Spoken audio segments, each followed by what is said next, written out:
അസ്സലാമു അലൈക്കും വറഹ്മത്തുള്ളാഹി വബറകാതുഹു.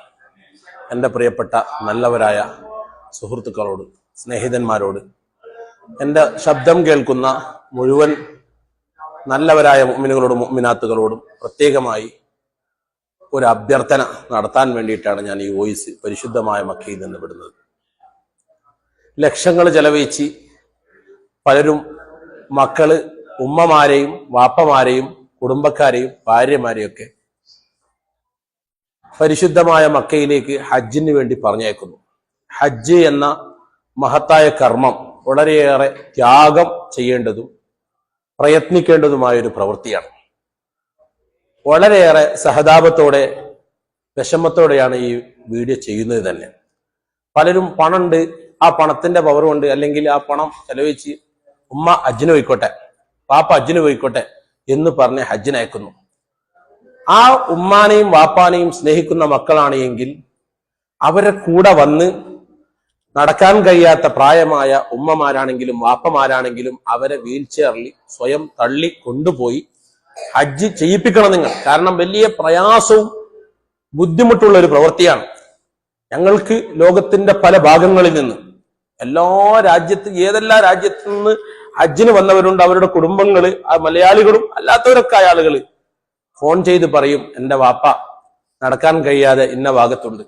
സന്നദ്ധ പ്രവർത്തകന്മാരെല്ലാവരും പരിശുദ്ധമായ മക്കയിൽ ധാരാളം സന്നദ്ധ പ്രവർത്തകന്മാരുണ്ട്.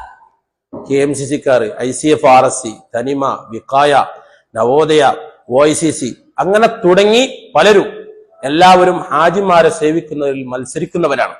അവർക്കൊക്കെ ചെയ്യുന്നതിനൊരു പരിമിതിയുണ്ട്. അതിനപ്പുറം നമ്മൾക്ക് ചെയ്യാവുന്നത്, അല്ലെങ്കിൽ അവരുടെ കുടുംബങ്ങൾക്ക് ചെയ്യാവുന്നത് എന്താണ്? നിങ്ങളൊക്കെ ചെയ്യുന്നത് എൻ്റെ അഭിപ്രായത്തിൽ വളരെ, നിങ്ങൾ വാപ്പാനെ സ്നേഹിക്കുന്നുണ്ടെങ്കിൽ ഉമ്മാനെ സ്നേഹിക്കുന്നുണ്ടെങ്കിൽ ചെയ്യേണ്ടത് ഇതല്ല.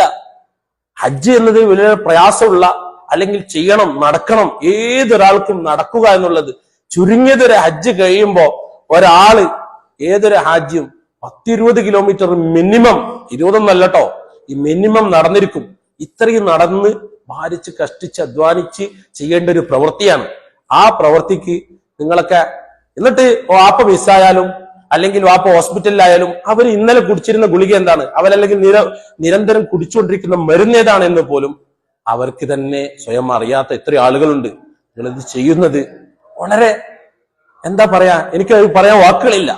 അതൊരു തെറ്റാണെന്നല്ല, അതിനേക്കാൾ അപ്പുറം നിങ്ങൾ നിങ്ങളുടെ വാപ്പനോടും ഉമ്മനോടും നിങ്ങൾക്ക് സ്നേഹമുണ്ട് എങ്കിൽ, കുടുംബക്കാരോട് സ്നേഹമുണ്ടെങ്കിൽ ഇനി മുതലെങ്കിലും ഹജ്ജിന് പറഞ്ഞേക്കുമ്പോ എന്റെ വാപ്പാനെ എനിക്ക് നോക്കാൻ കഴിയും, അല്ലെങ്കിൽ ഞാൻ കൊണ്ടുപോകും, അല്ലെങ്കിൽ അതിനുള്ള സ്പെഷ്യാലിറ്റിയോടുകൂടെ ഒരാളെ, നിങ്ങളുടെ പൈസ ഉണ്ട് നിങ്ങളടുത്ത്, എന്നാൽ ഒരാളെ പകരത്തിന് നേരത്തെ ഒരു ഹജ്ജ് ചെയ്ത നല്ല ചെറുപ്പക്കാരായ ഉഷാറുള്ള ഒരാളെ പറഞ്ഞയച്ചിട്ടുണ്ടെങ്കിൽ എത്ര ഉപകാരപ്പെടുന്നത്.